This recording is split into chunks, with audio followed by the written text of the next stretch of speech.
Picture a glass of clear water. Now imagine adding a single drop of ink. You can still see through it.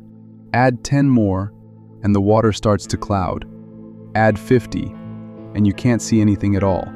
The water is still there, but its clarity is gone. That glass is your life, and every drop of ink is something you added because you believed that adding was the same as growing. In this video, we'll talk about doing less, about letting go, and about how an old philosophy, one that's 25 centuries old, is suddenly becoming urgent again, because it might be the thing that teaches us how to live better. We inherited a simple equation. More effort means more results.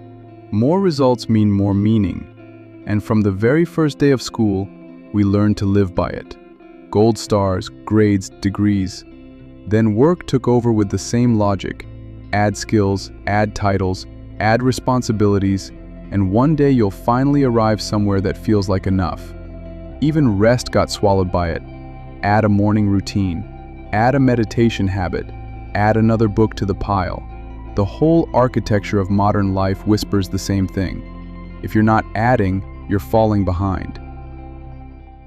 But here's what nobody tells you. You can follow this path perfectly. You can fill every hour, check every box, build a schedule so full it looks like a monument to ambition, and still feel completely hollow. Not because you failed, but because the equation itself was broken from the start.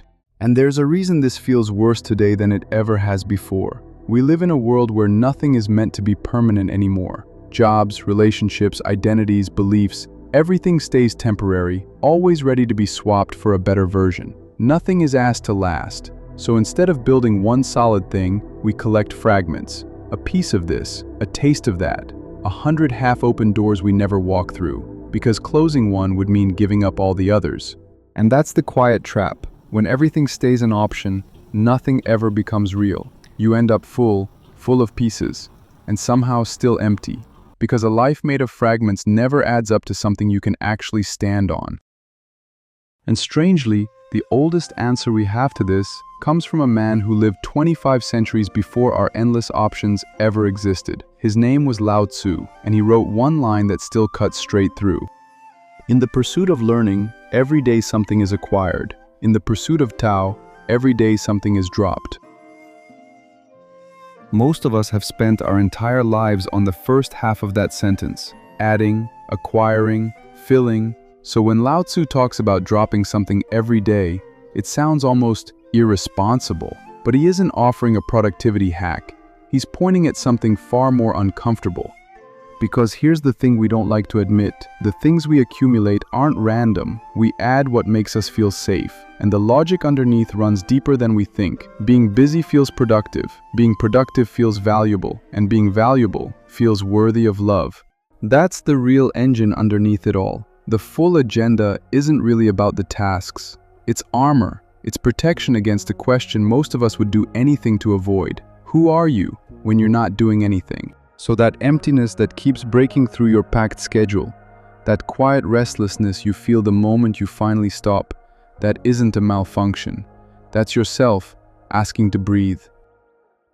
And the path Lao Tzu points toward isn't doing nothing. It's learning to tell the difference between what is actually yours to carry and what you only picked up because you were afraid of having empty hands. Because in a world that makes adding so easy, the real courage isn't in taking more on. It's in subtracting, in choosing one thing and letting the 100 others go. Not everything on your agenda belongs there. Some of it is just noise you mistook for purpose. Some of it is just fear, wearing the mask of responsibility. So here's the question worth sitting with. What would remain if you stopped adding? Not what would you lose, but what would finally have the space to exist? Because somewhere beneath all that doing, there's someone you buried a long time ago. And they were never waiting for you to achieve more. They were waiting for you to put something down. Thank you for watching.